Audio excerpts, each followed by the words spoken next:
tant qu'assistant technique et financier, il faut avoir le discours qui va avec. Et je pense que les réformes aussi, il y a des réformes qui sont nécessaires aujourd'hui auprès de ces organismes, c'est-à-dire qu'ils n'ont pas pris en compte aussi l'évolution de la situation sur le continent, le développement, C'est un problème de critères de convergence économique? C'est pas un problème de critères, mais c'est surtout un problème de prendre en compte, de créer des outils de mesure, des KPI qui vont tenir compte des réalités locales. Et c'est là aussi les points d'achoppement. C'est-à-dire qu'on estime que certaines approches du FMI sont très technocratiques, très orientées que sur des datas très macroéconomiques qui ne prennent pas en compte la culture du pays, le niveau de développement de la population, le nombre de la population, quels sont leurs besoins. Il y a plein d'éléments qui rentrent en compte, qui devraient contextualiser beaucoup plus le débat. Al-Seni là-dessus.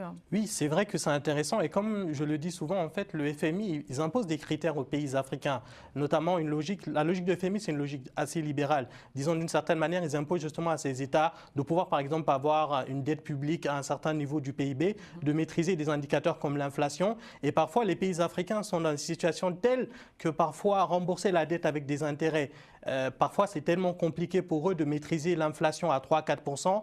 Et donc du coup, ils essayent de trouver autre chose. Et donc parfois c'est un peu compliqué. Ils sont comme dans une forme de piège parce que ces institutions-là obéissent dans des logiques un peu monétaristes, un peu friedmaniens. Alors que justement, parfois ces États-là ont besoin de dépenser leur argent pour pouvoir parfois même générer du déficit pour pouvoir financer les investissements. Donc à ce niveau, il peut y avoir des blocages qui se créent et qui peuvent rentrer en contradiction avec les logiques et les impositions du FMI. Encore une fois… Mais est-ce qu'on peut parler clairement de pression? Est-ce que le mot il est trop excessif, pression de la part du FMI?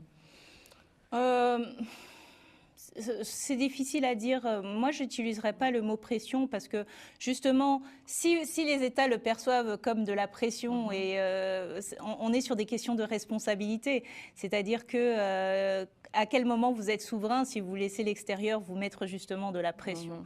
Pour moi, il faut juste remettre chaque acteur dans ce rôle. Moi, je suis l'État, vous êtes le FMI. Le FMI, vous êtes censé être un filet de sécurité macroéconomique comme partenaire de développement à moyen terme, parce qu'aujourd'hui, ce n'est pas encore le cas, on n'est pas sur du long terme. Il y a l'absence de programme actif et complet, je veux dire, parce qu'il y avait une crise de confiance mutuelle qui est due justement, comme disait tout à l'heure mon cher copanéliste, c'est-à-dire qu'on se retrouve avec des conditionnalités perçues intrusives ou déconnectées des réalités locales. C'est-à-dire que ça va être la réduction de la dépense publique, les réformes des subventions,